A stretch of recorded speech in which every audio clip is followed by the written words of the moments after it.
So some of you youngsters may not remember the VHS tape, or video nasties, or having to search the dark web to find some of the more darker content. I mean, it's easy to find these days. But in Death Obsessed, Rob explores this in more detail.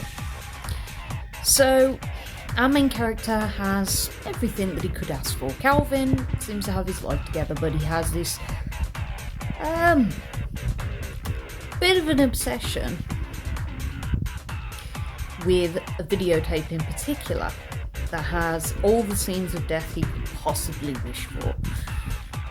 And his poor Mrs. Ronnie, who, by the way, is pregnant, has to put up with this. Now, she's not too happy with his unsavoury appetites. His friend isn't very happy with where his appetites are taking him. But it seems like the character himself, Calvin, is very absorbed. Now, when he goes to the Death Museum and gets exactly what he was requesting, which was this particular videotape, he starts going down a rabbit hole that even I didn't expect to see, as it kind of goes hallway to hell kind of situation. As Calvin just falls deeper and deeper into the world of death, gross, realistic, like snuff doesn't even touch this guy, and it's a very intense psychological horror, which also kind of brings up the question of mortality. Now, for me, I was sitting there and he was talking about Faces of Death, and I'm not familiar with Faces of Death, so I decided to YouTube and Google, and regret was severe. I had no idea that you guys in the US have this tape.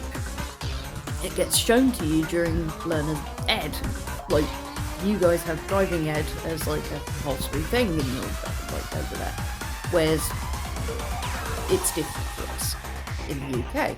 So I was a little bit traumatized by these horrifying images of look what would happen if you didn't drive your car like this, and it's like duh.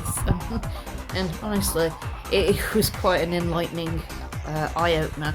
Also, it's the way that Rob kind of deep dives into the discussion of mortality and how people seem to kind of gravitate towards images of horror from a realistic point of view. I mean, you look at the wide range of ladies that have comfort from listening to serial killer documentaries while they sleep, and realise how incredibly desensitized we are in this modern age, which, ironically enough, I was talking about in my podcast with Crystal. And I say my podcast, it's her podcast. I'm sorry, Crystal, I'm not taking over your podcast. Although, to be fair, if you do listen to the interview, I do apologise repeatedly, because I ramble. And this is if you follow me on TikTok, you know I don't shut up. So putting me on a podcast to talk about everything and anything is going to go on long time. But Death Obsessed really does showcase a really interesting argument. So not only is it like detailed, grotesque and gore factory, like settings high, it's also a kind of complex story when you think about how Calvin progresses through the stages of obsession, so to speak.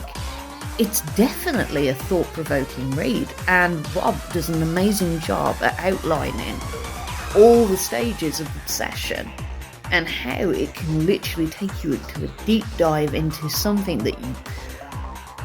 Oh, it's interesting. I knew somebody who had a death blog, ironically enough, and his obsession with death was very similar.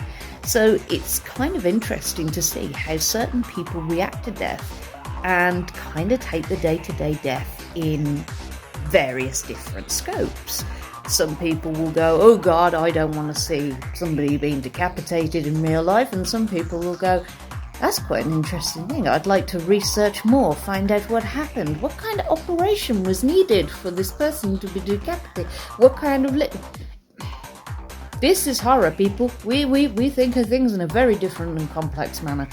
But Rob really does encapsulate this beautifully in his story. So if you want something that's really going to kind of dig deep and take you down the rabbit hole, Yeah, Rob's your guy. Go for it.